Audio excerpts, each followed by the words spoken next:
इस पे घाटा ही हो रहा है, क्या इसको होल्ड करके रखना चाहिए और फिर से 90 रुपए के लेवल्स देखने को मिल सकते हैं?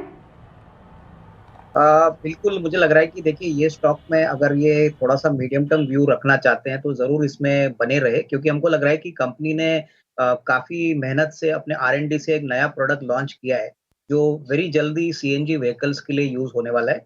और ये प्रोडक्ट की अभी टेस्टिंग हो रही है। मैनेजमेंट ने कहा है कि आने वाले 2 या 3 महीने के बाद होपफुली ये CNG के व्हीकल्स में ये पाइप्स यूज किए जाएंगे। और ये टेक्नोलॉजी इंडिया में सबसे पहली बार ये कंपनी लॉन्च कर रही है। अगर कंपनी के नतीजे भी देखें तो हमको लग रहा है कि ठीक-ठाक है। मार्केट ने शायद थोड़ा बहुत मुनाफ़ा वसूली का एक ट्रेंड इस स्टॉक में दिया है। बट फंडामेंटल स्ट्रांग है और ये कंपनी अगर कोई कम से कम 6 से 12 महीने के लिए होल्ड करता है, तो मुझे लग रहा है कि अच्छे खासे अपसाइड मिलेंगे। थोड़ा-सा इंतज़ार करिए, बाज़ार का मूड थोड़ा-सा नेगेटिव है, बट कंपनी फंडामेंटली अच्छी है, तो मेरी राय में होल्ड करिए। जल्दबाज़ी में इसमें लॉस मत बुक करिए और आने वाले 6 से 12 महीने में अगर ये होल्ड करे, तो अच्छा खासा अपसाइड इनको यहाँ पे मिलेगा। प्राइम टेक्नोप्लास्ट में होल्ड करने की सलाह है। 6 से 12 महीने में आपको एक अच्छा मुनाफा यहां पर देखने को मिल सकता है। चलिए पहले दर्शक को जोड़ेंगे। आज के हमारे लाइव कॉलर अपूर्वा नंदन हमारे साथ जुड़ गए हैं कोलकाता से। अपूर्व, आप पूछिए, क्या जानना है आपको? मेरा सवाल ये, मैंने टेक सोल्यूशन के 59 रुपीज में 1000 शेयर खरीदे थे। अभी उसका प्राइस अराउंड 49 रुपीज है और मैंने मीडियम टर्म के लिए खरीदा था, तो मुझे क्या करना चाहिए? Tech solution management consulting service वाली ये कंपनी है। अपूर्व, ये बताइए कि आपने ये स्टॉक खरीदे कब थे और आपका नजरिया क्या है? क्या निवेश के लिए आपने लिया है या फिर ट्रेडिंग का आपका नजरिया था? मैंने मीडियम टर्म के लिए लिया था और मैंने अराउंड 1 महीने पहले लिया होगा। ठीक है, चलिए इस पर जवाब जानते हैं। अविनाश जी, आपसे इसका हम जवाब चाहेंगे। टेक सॉल्यूशंस 59 रुपए के आसपास ही खरीदे, फिलहाल शेयर ट्रेड करा 45 रुपए के आसपास। मीडियम टर्म का इनका नजरिया है। अब क्या सलाह होगी, आपको बने रहें या फिर कोई बेहतर विकल्प आप सुझाएंगे इनको? मेरे ख्याल से अगर इनका मीडियम टर्म व्यू है अभिषेक, तो इनको होल्ड करना चाहिए। देखिए ये कंपनी, जैसे आपने कहा कि बेसिकली ये IT सॉल्यूशंस फार्मा सेक्टर के लिए ज्यादातर केटर करती है। काफी फार्मा कंपनीज इनके क्लाइंट्स है। तो ये ज्यादातर एक फार्मा फोकस्ड प्ले वाली IT कंपनी है जो काफी कम कंपनियां फोकस करती है। हमारा मानना है कि कंपनी के पास काफी अच्छी ऑर्डर बुक है, नॉट ओनली इंडिया से लेकिन यूरोप में भी इनका काफी बड़ा कारोबार है। नंबर्स का अगर हम परफॉर्मेंस देखें तो थोड़ा-सा ढीला ज़रूर है, बट हमको लग रहा है कि FY 22 का सेकंड हाफ कंपनी के लिए काफ़ी अच्छा रहेगा। इनका नज़रिया कम से कम 6 से 12 महीना होना चाहिए। अगर इनका मीडियम टर्म व्यू है, तो 1 आध महीने के बाद अगर स्टॉक चलता नहीं है तो इनको चिंता करने की बात नहीं करनी चाहिए। कम से कम 6 टू 12 मंथ्स का टाइम फ्रेम रखिए और मुझे लग रहा है यहाँ पे अच्छा कम से कम 15-16% की upside on a lower base possible लग रहा है। तो I would suggest continue to hold on. Avinash ji, Tata Power पर राय दीजिए। देखिए, अब एक तो ईवी को लेकर कंपनी काफ़ी थोड़ा सा अपना पोर्टफोलियो डाइवर्सिफाई कर रही है, रिन्यूएबल में उतरने की योजनाएं हैं। हालांकि अब इनके वैल्यूएशन को लेकर दिक्कतें थोड़ी सी खड़ी हो रही हैं, ऐसा ब्रोकरेज हाउसेज ऐसा आशंका जता रहे हैं और सिटी ने, CLSA ने इसको डाउनग्रेड किया, लेकिन स्टॉक की रफ्तार पर कोई असर नहीं है। ये बताइए कि टाटा पावर आपको कैसा लग रहा है और आप क्या सलाह देंगे?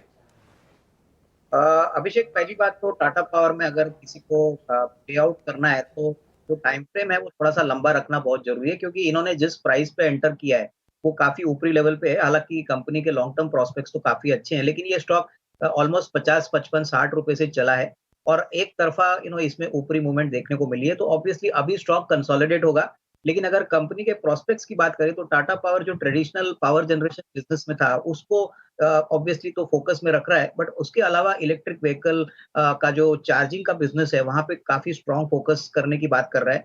रिन्यूएबल एनर्जी में भी काफी पैसा लगाने की बात कर रहा है। तो ये सारे बिजनेसेस हमको लग रहा है अगले 2-3 साल में बहुत अच्छे रिटर्न्स कंपनी को देंगे। तो अगर निवेशक लॉन्ग टर्म इन्वेस्टर है तो उसको कोई फिक्र करने की जरूरत नहीं है। ऊपर नीचे स्टॉक होता रहेगा, लेकिन नंबर्स डेफिनेटली आगे आने वाले सालों में बहुत बढ़िया आएंगे। तो ये एक बहुत अच्छा मल्टी बैगर स्टॉक भी साबित हो सकता है। तो कंटिन्यू टू होल्ड ऑन। अगर पैसों की जरूरत नहीं है और अगर ये बड़ा मुनाफा कमाना चाहते हैं तो टाइम फ्रेम लंबा इनको जरूर रखना पड़ेगा। तो मेरे ख्याल से continue to hold on. Long term prospects काफी अच्छे हैं।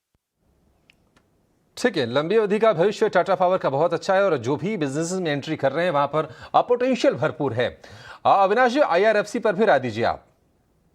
अभिषेक, IRFC में हम समझते हैं कि ये तो ऐसा शेयर है जो FD को रिप्लेस करता है, क्योंकि इसका डिविडेंड यील्ड ही बहुत अट्रैक्टिव है। आज हम सभी जानते हैं कि बेसिकली अगर डिविडेंड यील्ड अच्छा है और कंपनी का जो बिजनेस है वो बेसिकली मोनोपोली बिजनेस है। ज्यादातर ये कंपनी अपने जो लीजिंग का जो बिजनेस है वो इंडियन रेलवे के साथ करती है, तो बिजनेस एश्योर्ड होता है। सबसे बड़ी बात, कोई बैड डेट या एसेट क्वालिटी का इशू नहीं है, पैसा भी टाइम पे आता है। तो अगर लंबी अवधि के लिए इनको निवेशित रहना है तो ही स्टॉक में रहिए, क्योंकि इसमें कोई बड़ा मूवमेंट शॉर्ट टर्म में आएगा नहीं। But medium to long term में हमको लग रहा है कि बहुत ही अट्रैक्टिवली प्राइस्ड है, क्योंकि not only price earning multiple के हिसाब से, लेकिन इवन जो प्राइस टू बुक का हिसाब से अगर देखें तो कंपनी में अपसाइड पोटेंशियल काफी है। जरूरत इतनी है कि इनको थोड़ा लंबा नजरिया रखना चाहिए, क्योंकि ये स्टॉक शॉर्ट टर्म में कोई बड़ी अपसाइड नहीं दिखाएगा, बट हाँ, 1 साल 2 साल में डेफिनेटली अच्छा पैसा बना। हाँ जी सर। ठीक है अविनाश जी, टीसीएस 50 शेयर हैं 3550 रुपए के भाव पर। हमने देखा था कि नतीजों के बाद थोड़ी सी निराशा आई थी स्टॉक में और 4000 रुपए के आसपास जो पहुंचा था स्टॉक, वहां से थोड़ा सा करेक्ट हुआ। इस वक्त इनके खरीद भाव से थोड़ा सा ही नीचे है ये। टीसीएस पर आपका व्यू क्या होगा, और साथ में आप एचसीएल टेक पर भी व्यू दीजिए क्योंकि ये लंबी अवधि के निवेशक हैं। अभिषेक, पहली बात तो टीसीएस में अगर इन्होंने लंबी अवधि के लिए शेयर खरीदा है तो करंट लेवल्स पे भी मुझे लग रहा है कि इनको खरीदना चाहिए। देखिए, टीसीएस का जो बिजनेस मॉडल है वो बहुत ही रोबस्ट है, और पोस्ट कोविड हमको लग रहा है कि आईटी सेक्टर में बहुत ही उम्दा तरीके से ऑनलाइन, डिजिटल और क्लाउड स्पेस में ग्रोथ आएगा। इनफैक्ट जो बिजनेस कमेंट्री थी टीसीएस की Q2 के बाद वो बहुत ही पॉजिटिव थी, और हमको लग रहा है कि सेकंड हाफ तो अच्छा रहेगा ही, बट आने वाले 1-2 सालों में टीसीएस बहुत ही बेहतरीन तरीके से अपना आईटी का बिजनेस क्लाउड और डिजिटल में बढ़ाएगा। तो अगर इनका नजरिया कम से कम 1.5-2 साल है तो मैं समझता हूँ कि 4300 4400 भी पॉसिबल है। तो ये बाय ऑन डिप्स वाला स्टॉक है। दूसरी बात, एचसीएल टेक की भी बात करें तो एचसीएल टेक की भी मार्जिन की गाइडेंस करीबन 20-21% दी है। उन्होंने भी कहा है कि डिजिटल क्लाउड स्पेस में वो काफी पॉजिटिव आउटलुक देख रहे हैं। तो ये भी काउंटर में हम मुझे लग रहा है कि इनको होल्ड करना चाहिए। ये भी काउंटर अगर थोड़ा सा गिरता है, वीक होता है, तो इसको खरीदने का मौका समझना चाहिए। हमको लग रहा है ये शॉर्ट टर्म में जो आईटी में वीकनेस है वो थोड़े समय के लिए कंटिन्यू करेगी, लेकिन उसके बाद वापस यहाँ पे एक ट्रैक्शन देखने को मिलेगा। तो स्टे इन्वेस्टेड और कम से कम 1.5-2 साल का नजरिया रखें, दोनों शेयर्स में होल्ड करें। अविनाश जी, एपटेक पे मैं आपसे जानना चाहूंगी, अगर साल की शुरुआत से लेकर अब तक देखें तो ज़बरदस्त रिटर्न्स दिए हैं, पर मैं लंबी अवधि का इसका चार्ट देख रही थी, हर बार स्टॉक जो है वो 400 रुपए के लेवल से नीचे आया है वापस। अब भी 380 के लेवल पे खड़ा हुआ है। क्या कंपनी के ग्रोथ प्रोस्पेक्ट्स देख के लगता है कि अब ये 400 रुपए क्रॉस करेगा, और क्या कंपनी के ग्रोथ प्रोस्पेक्ट्स इतने अच्छे हैं? मुझे लग रहा है कि देखिए, एपटेक डेफिनेटली अपने फील्ड में एक जाना हुआ मार्केट लीडर है। इनफैक्ट एजुकेशन स्पेस में और जिस प्रकार से मल्टीमीडिया में इन्होंने काम किया है, मुझे लग रहा है कि आने वाले 1-2 साल इनके लिए काफी अच्छे रहेंगे। इनफैक्ट इनका बिजनेस मॉडल ज्यादातर ऑनलाइन पहले भी था और पोस्ट कोविड भी इनफैक्ट इनको इतना ज्यादा कोई परेशानी बिजनेस मॉडल में नहीं हो गई। मेरा ख्याल से आपने सही कहा कि 400 रुपए का एक रेजिस्टेंस जरूर है, लेकिन अगर हम FY 22 और 23 का ग्रोथ आउटलुक देखें तो मुझे लग रहा है कि कहीं ना कहीं यहाँ पे थोड़ा सा पेशेंस इन्वेस्टर्स को रखना चाहिए, क्योंकि जैसे जैसे अर्निंग्स बढ़ेगी मार्केट को डेफिनेटली इस स्टॉक पे और थोड़ा कॉन्फिडेंस आएगा। यहाँ पे काफी बड़े निवेशक जैसे आरजे ने भी काफी बड़ा स्टेक लिया है। मुझे लग रहा है कि नॉट ओनली इंस्टीट्यूशनल बेस भी काफी अच्छा है, तो उस पॉइंट ऑफ व्यू से कोई इन्वेस्टर को यहाँ पे जल्दबाजी नहीं करनी चाहिए। नॉर्मली जब स्टॉक अंडर परफॉर्म करता है तभी एक राइट टाइम होता है जब आपको ऐसी कंपनीज में लॉन्ग टर्म के लिए इन्वेस्ट करना चाहिए। तो अगर नजरिया कम से कम 12 से 18 महीना है तो definitely continue to stay invested, और यहाँ पे इमीडिएटली इस प्राइस पे स्टॉक बेचिए। ठीक है, तो एपटेक में बने रहने की सलाह है। तरुण जी की ने सवाल पूछा है, 200 शेयर्स हैं और इनकी खरीद का भाव 74 है। अविनाश जी, मैं आपसे ही भेल पे आउटलुक जानना चाहूंगी। अभी कंपनी ने रिजल्ट्स भी पेश किए, उसके बाद गिरावट भी देखने को मिली। अब इस कंपनी को लेकर क्या प्रोस्पेक्ट्स हैं, क्योंकि पीएसयूज में हम देख रहे हैं कि बहुत ज़्यादा इंटरेस्ट बना है इस पूरे साल मार्केट्स का, पर भेल को लेकर आपकी क्या राय होगी? मुझे लग रहा है कि बीएचईएल ने डेफिनेटली नंबर्स जो प्रेजेंट किए हैं वो definitely comparatively quarter on quarter और वाई बेसिस पे अगर हम देखें तो काफी अच्छे थे। नुकसान और घाटा जो था वो पिछले तिमाही के हिसाब से थोड़ा सा कम जरूर हो चुका है। कंपनी ने अपना कर्जा भी कम किया है, अपने जो एवरेज डेटर्स है यानी जो गवर्नमेंट का जो वर्किंग कैपिटल साइकिल है वो भी इम्प्रूव किया है। बट हमको लग रहा है कि अगर किसी को इस प्राइस पे निवेश करना है या जिन्होंने पहले खरीदा है, इनको पॉसिबली एक 6 से 12 महीने की और टाइम फ्रेम कंपनी को देने पड़ेगी, क्योंकि कंपैरेटिवली अगर हम एल&टी के नंबर्स देखें जो इनका नियरेस्ट कॉम्पिटिटर है, तो वहां पे revenue traction, profit traction BHEL से काफी बेहतर है, क्योंकि इनकी एग्जीक्यूशन बहुत अच्छी है। बीएचईएल की एग्जीक्यूशन बहुत खराब है, और हमको लग रहा है कि जिनके पास है वो होल्ड करे, बट फ्रेश निवेश के लिए मुझे लग रहा है कि शायद थोड़ा सा समय रुके, क्योंकि शायद तीसरा और चौथा क्वार्टर भी काफी कॉम्पिटिटिव और थोड़ा सा नुकसान वाला क्वार्टर ही रहेगा। तो I would suggest avoid fresh buying, लेकिन जिनके पास है वो होल्ड करे। ऑब्वियसली FY23 अच्छा होने की उम्मीद है, लेकिन शॉर्ट टर्म में स्टॉक में कोई बड़ा अपसाइड आएगा ऐसा लग नहीं रहा है। ठीक है, शॉर्ट टर्म में किसी बड़े उछाल की उम्मीद नहीं करनी चाहिए BHEL के स्टॉक में। चलिए अगला सवाल लेंगे। रामदास दिघे ने हमें व्हाट्सएप किया है, वापी गुजरात। इनके पास इंडियाबुल्स हाउसिंग फाइनेंस के शेयर हैं 1233 रुपए के भाव पर। अविनाश जी, इस पर आप ही राय दीजिए। अब जो हाउसिंग वाले शेयर हैं, कंस्ट्रक्शन वाले शेयर हैं और उनसे रिलेटेड जो फाइनेंस कंपनियां हैं, उनके लिए उम्मीद की जा रही है कि अच्छे दिन आएंगे। हालांकि इनके खरीद भाव के आसपास ही स्टॉक है। होल्ड करने की सलाह होगी या फिर कुछ और आप सुझाएंगे, कोई बेहतर विकल्प सुझाएंगे आप? देखिए, पहली बात तो अभिषेक, हाउसिंग फाइनेंस मार्केट में बहुत ही अच्छा पॉजिटिव रुझान हमने कंपनीज के मैनेजमेंट से सुना है पोस्ट Q2 रिजल्ट्स, और इसमें काफी कंपनी ने नंबर्स काफी अच्छे दिखाए। अगर हम इंडिया बुल्स हाउसिंग फाइनेंस की बात करें तो एक बात तो आपको समझना है कि ये एक हाई बीटा काउंटर है, जहां पे जो रिस्क एपिटाइट ज्यादा वाले इन्वेस्टर्स है उन्हीं को इस कंपनी में इन्वेस्ट करना चाहिए। ऊपरी लेवल से ये स्टॉक काफी टूट चुका है। हमको लग रहा है जो भी नेगेटिव्स है इस स्टॉक के प्राइस में ऑलरेडी बिल्ट इन है। तो अगर इन्वेस्टर का नजरिया कम से कम 8 से 12 महीना है, तो मुझे लग रहा है कि उनको जल्दबाजी नहीं करनी चाहिए इससे निकलने के लिए, क्योंकि कंपनी का बिजनेस मॉडल स्ट्रांग है, उनका लोन बुक भी काफी स्ट्रांग है और लिक्विडिटी भी काफी अच्छी है। तो अगर इनका नजरिया कम से कम 6 to 12 मंथ्स है तो होल्ड करिए। ये हाई रिस्क काउंटर जरूर है, लेकिन अगर रिटर्न अच्छे आते हैं तो काफी बेहतरीन रिटर्न इनको मिलेंगे। बट टाइम फ्रेम कम से कम 6 to 12 मंथ्स रखिए, यही मेरे ख्याल से रिक्वायरमेंट है।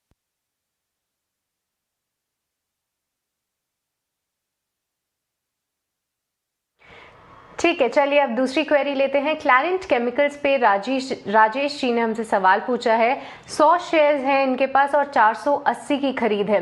अविनाश जी, मैं एक बार फिर आपसे जानना चाहूंगी, क्योंकि ये केमिकल स्पेस से जुड़ी कंपनी है और हम लगातार देख रहे हैं कि मार्जिन्स पे इनके अब प्रेशर आ रहा है।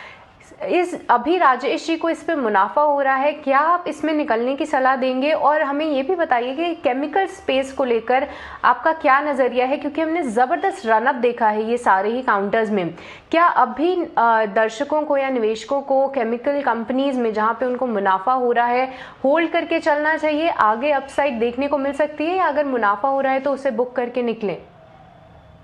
देखिए, पहली बात तो केमिकल सेक्टर एक ओवरबॉट सेक्टर हो चुका है, और अभी हम समझते हैं कि इतनी बड़ी तेजी होने के बाद इस सेक्टर में कंसोलिडेशन होगा। और ऑलरेडी हमने देखा है कि बहुत सारी केमिकल कंपनीज में रेवेन्यू तो बढ़ा है, बट मार्जिन प्रेशर अभी क्लियरली दिख रहा है। और मार्जिन प्रेशर जब शुरुआत होता है तब वो एक क्वार्टर के लिए रुकता नहीं है, वो आने वाले 2-3 क्वार्टर्स के लिए लगातार कंटिन्यू होता है। तो रेवेन्यू जरूर बढ़ रहा है, लेकिन मार्जिन घट रहे हैं, और ये बात मार्केट्स को बिल्कुल पसंद नहीं है। हमको लग रहा है कि अगर निवेशकों ने थोड़ा सा पैसा इसमें बना है तो थोड़ा सा तो प्रॉफिट बुक कर ले, क्योंकि आने वाला एटलीस्ट 2 या 3 क्वार्टर्स में ये मार्जिन प्रेशर कंटिन्यू होगा, तो मार्केट्स इस पॉइंट ऑफ व्यू से इस स्टॉक्स को और डीरेट करेगी। ओवरऑल केमिकल स्पेस में हमको लग रहा है कि इन्वेस्टर्स को थोड़ा सा हल्का होना चाहिए, क्योंकि जिस प्रकार की गेन्स हमने 1.5-2 साल में देखी है, वो शायद आने वाले 1 या 1.5 साल में पॉसिबल होगा कि नहीं, ये कहना मुश्किल है। क्योंकि ओवरऑल लॉन्ग टर्म में तो पॉजिटिव्स दिख रहे हैं, लेकिन शॉर्ट टर्म में मार्जिन प्रेशर आएगा तो इसमें मुनाफा वसूली आएगी। तो I would suggest fresh investment मत करिए, और जो मुनाफा थोड़ा सा बना है उसमें प्रॉफिट बुक करके अपना पैसा कन्वर्ट कर लीजिए, क्योंकि आने वाले दिनों में शायद और थोड़ी डी रेटिंग आने की पॉसिबिलिटी। ठीक है, क्लैरेंट में आने वाले दिनों में और थोड़ी सी यहाँ से रीडेटिंग हो सकती है और भाव यहाँ से ऊपर जा सकती है। मुझे लग रहा है कि देखिए, जेके टायर्स में डेफिनेटली मीडियम टर्म प्रोस्पेक्ट्स काफी अच्छे हैं, क्योंकि जैसे आपने कहा कि रॉ मटेरियल की कीमतें में अगर थोड़ी सी गिरावट आती है तो मार्जिन में इनके लिए डेफिनेटली अच्छी ग्रोथ मिलेगी। ओवरऑल ऑटो सेक्टर में हमने देखा है कि बहुत ही उम्दी तरीके से commercial vehicle space, tractor space, in fact two wheeler के वॉल्यूम नंबर्स काफी बढ़िया आ रहे हैं। तो मेरे ख्याल से इसका रब ऑफ इफेक्ट जेके टायर्स को जरूर मिलेगा। इनफैक्ट जेके टायर्स कमर्शियल व्हीकल और ट्रैक्टर स्पेस में काफी डोमिनेंट है, तो उस पॉइंट ऑफ व्यू से इनको अभी जल्दबाजी में बेचना नहीं चाहिए। मुझे लग रहा है कि तीसरी और चौथी तिमाही जो FY22 की है वो और भी अच्छी आएगी, और ऑब्वियसली अगर क्रूड के प्राइसेस थोड़े कूल ऑफ होते हैं, रॉ मटेरियल प्राइसेस कम होते हैं, तो आने वाला साल भी इनके लिए अच्छा रहेगा, और इस प्राइस पे वैल्यूएशंस काफी अट्रैक्टिव लग रहे हैं। तो इस लेवल से होल्ड करिए। मुझे लग रहा है कि अभी भी रिस्क रिवॉर्ड काफी अट्रैक्टिव है, और इनको कम से कम 190-200 का भी लेवल मिल सकता है। ठीक है, BOB और कृष्णा डायग्नोस्टिक। चलिए कृष्णा डायग्नोस्टिक पर पहले जवाब जानेंगे। अविनाश जी, कृष्णा डायग्नोस्टिक हमने देखा है कि कोविड के समय में इन कंपनियों के लिए डिमांड काफ़ी ज़्यादा आ रही थी। हालांकि वहां पर एक दिक्कत थी कि मार्जिन वाला थोड़ा सा एक कैपिंग वाला प्रेशर था। अब जबकि चीज़ें सामान्य हो रही हैं और नॉन कोविड वाली जो चीज़ें हैं वो जोर पकड़ेंगी, उसके चलते ये मानना चाहिए कि शायद मार्जिन अब सुधरेंगे इन कंपनियों के। कृष्णा डायग्नोस्टिक, आपकी क्या सलाह होगी, क्या बने रहे अभी ये?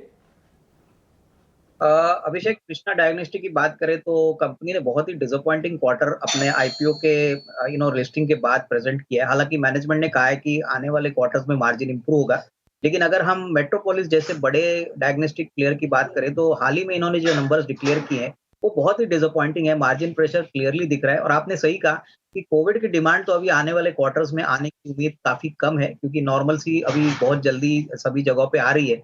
तो मुझे लग रहा है कि इंक्रीमेंटल अपसाइड ये स्टॉक में अभी थोड़ा सा कम लग रहा है। क्लियरली ये कमोडिटी बिजनेस बन रहा है, तो इसमें मेरे ख्याल से इनको निकल जाना चाहिए। मैं समझता हूँ कि दूसरे विकल्प है जहाँ पे ये पैसा लगा के थोड़ा सा ये अपना नुकसान कवर अप कर सकते हैं। लेकिन इस स्पेस में अभी वैल्यूएशन री रेटिंग आने की थोड़ी सी कम पॉसिबिलिटी लग रही है, क्योंकि मार्जिन प्रेशर आएगा तो मार्केट्स को ये बात बिल्कुल पसंद नहीं आएगी। अविनाश जी, बैंक ऑफ बड़ौदा में क्या आप सलाह देंगे? कल नतीजे कंपनी ने घोषित किए थे और अब एसेट क्वालिटी इंप्रूव हुई है और अब प्रॉफिट के फिगर भी कंपनी ने अच्छी रिपोर्ट की है और आज शुरुआती मजबूती ज़्यादा थी, ऊपरी स्तर से थोड़ा सा नीचे आया है, लेकिन क्या अभी निवेशित रहने की सलाह देंगे? बिल्कुल, देखिए पब्लिक सेक्टर बैंक में मैं समझता हूँ एसबीआई के बाद बैंक ऑफ बड़ौदा एक बहुत ही अच्छा विकल्प है। इवन करंट लेवल्स भी काफी अट्रैक्टिव लग रहा है। इसका एक मेन कारण है कि बैंक ने अपनी एसेट क्वालिटी का पूरी तरह से क्लीन अप किया है।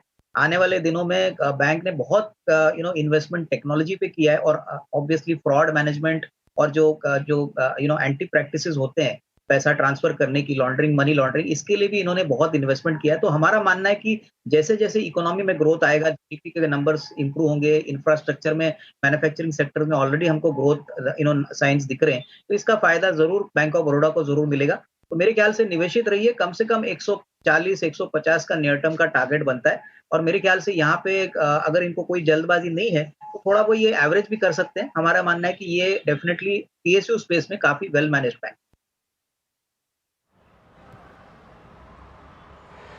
जी, अब दूसरी क्वेरी लेते हैं। संजय राय जी की दो स्टॉक्स पे राय जानना चाहेंगे। पहला है IEX, जिनके इनके पास 20 शेयर्स हैं और इनकी खरीद का भाव मात्र 281 रुपीज़ है। यहाँ पे एक अच्छा मुनाफा हो रहा है और जो दूसरी होल्डिंग है वहाँ पे भी काफ़ी बेहतरीन मुनाफा है इनको। हैदराबाद इंडस्ट्रीज लिमिटेड HIL, इसके भी 20 शेयर्स हैं और 881 इनकी खरीद का भाव है। अविनाश जी, दोनों ही स्टॉक्स में आपकी क्या राय होगी और खासतौर से IEX पे, क्योंकि बोनस के बाद जिस तरीके की तेजी देखने को मिली थी और वहां से जो स्टॉक में गिरावट हमें देखने को मिली एक मार्केट के रिएक्शन के साथ, उस पे आपके आगे के और लॉन्गर टर्म लेवल्स क्या होंगे? देखिए, मुझे लग रहा है कि IEX ने शॉर्ट टर्म में बहुत अच्छी तेजी दिखाई है, लेकिन सबसे बड़ी पॉजिटिव जो इन्वेस्टर का है कि इनकी मार्जिन ऑफ सेफ्टी बहुत ही अच्छी है। बहुत ही निचले लेवल पे इन्होंने ये स्टॉक खरीदा है। तो मेरे ख्याल से अभी तो 2:1 का बोनस अनाउंसमेंट भी कंपनी ने किया है, तो ऑब्वियसली इनकी एवरेज कॉस्ट और भी कम हो जाएगी। लॉन्ग टर्म प्रोस्पेक्ट्स की बात करें सृष्टि, तो मुझे लग रहा है कि देखिए अभी तो इलेक्ट्रिसिटी डेरिवेटिव्स में भी इनको परमिशन मिली है। इन्होंने गैस का भी ट्रेडिंग बिजनेस शुरू किया है। तो आने वाले 1.5-2 सालों में मुझे लग रहा है कि काफी ऐसे रेवेन्यू ट्रिगर्स है और अर्निंग्स ट्रिगर्स है जो कंपनी को प्ले आउट करेंगे। और सबसे बड़ी बात, ये कंपनी अभी भी एक मोनोपोली बिजनेस है। मोनोपोली बिजनेस और प्लेटफॉर्म बिजनेस का कॉम्बिनेशन है, तो ये कंपनी की वैल्यूएशन आगे भी अच्छी प्रीमियम रहेगी, ऐसा हमारा मानना है। तो जल्दबाजी ना करें। मुझे लग रहा है कि कहीं ना कहीं एक्स बोनस और कम बोनस का जो प्राइस है, ये कम से कम 1.5-2 साल में वापस वही लेवल पे आने की उम्मीद रहेगी। तो यहाँ पे वन शुड स्टे इन्वेस्टेड, यहाँ पे जल्दबाजी में बेचना नहीं चाहिए। IEX में बेचने की जल्दबाजी नहीं करनी चाहिए, यहाँ पर आप निवेशित रहिए अभी। चलिए अगला सवाल लेंगे। गौरी शंकर ने रोहतक से हमें व्हाट्सएप किया है। इनके पास ग्रेन्यूल्स इंडिया के 240 शेयर हैं 353 रुपए के भाव पर और हैथवे केबल है 1526 रुपए के भाव पर। ग्रेन्यूल्स, इस पर आपसे राय चाहेंगे अविनाश जी, क्या आप सलाह देंगे? 353 रुपए के खरीद भाव इनकी है, लेकिन अब स्टॉक जो है वो ट्रेड कर रहा है। आपको इसका भाव बता देते हैं, 318 रुपए के आसपास। क्या सलाह होगी, क्या बने रहेंगे? बिल्कुल, देखिए ग्रैन्यूल्स बेसिकली एपीआई में भी है और फॉर्मुलेशन बिजनेस में भी है। इनका बड़ा मार्केट यूएस और यूरोप में है। हमको लग रहा है कि अभी हाल ही में जिस प्रकार का मार्जिन प्रेशर हमने एपीआई बिजनेस पे देखा है, इसी कारण से मार्केट्स थोड़ी सी डिसअपॉइंटेड है। बट हमारा मानना है कि कंपनी काफी अच्छी तरह से नए ड्रग मॉलिक्यूल्स के ऊपर काम कर रही है और इसका बेनिफिट कंपनी को आने वाले कम से कम 12 से 18 महीने में जरूर मिलेगा। तो अगर इनका नजरिया थोड़ा सा मीडियम टर्म है अभिषेक, तो इनको होल्ड करना चाहिए। मुझे लग रहा है कि करंट लेवल्स पे जो भी नेगेटिव्स है वो ऑलरेडी प्राइस में फैक्टर्ड इन है और अगर ये कम से कम साल 1.5 साल अगर होल्ड करते हैं तो इसमें अच्छी तेजी इनको मिलेगी। स्टॉक थोड़ा सा कंसोलिडेट जरूर कर रहा है लेकिन लॉन्ग टर्म प्रोस्पेक्ट्स अभी भी अच्छे। का भविष्य ग्रेन्यूल्स का अच्छा है, लेकिन अविनाश इनके पास हैथवे केबल भी है, 26 रुपये खरीद है और 1500 इनके पास शेयर हैं। हमने लगातार इसमें एक डाउन ट्रेंड ही देखा है हैथवे केबल में। क्या इसमें भी निवेश बनाए रखें या फिर कहीं और स्विच कर लें? ये देखिए, मुझे लग रहा है कि इस कंपनी में सबसे बड़ा जो ट्रिगर है वो ये है कि ये एक मुकेश अंबानी ग्रुप कंपनी है और किस प्रकार से अभी हाथवे केबल का इंफ्रास्ट्रक्चर और नेटवर्क ये मीडिया के लिए यूज करते हैं, ये आगे देखना पड़ेगा। बट इसमें डेफिनेटली कोई डाउट नहीं है कि जब प्रमोटर इतना स्ट्रांग है तो थोड़ा सा इंतजार जरूर करिए। मुझे लग रहा है कि करंट लेवल्स का जो प्राइस है इसमें रिस्क रिवॉर्ड मेरे ख्याल से ऐसा कोई स्ट्रेच नहीं है, वैल्यूएशंस भी काफी रीजनेबल है। तो इसमें थोड़ा सा लंबा समय अगर कोई निवेशित रहता है तो आगे हमको लग रहा है कि अगर कोई पॉजिटिव सरप्राइज मैनेजमेंट के साइड से आता है, कोई एक्विजिशन या कोई नया बिजनेस, तो हमको लग रहा है कि डेफिनेटली इसमें निवेशित रहना ही ठीक रहेगा। क्योंकि जब प्रमोटर ने खुद ऊपरी भाव पे ये स्टेक कंपनी में लिया है तो इसका मतलब साफ है कि प्रमोटर और मैनेजमेंट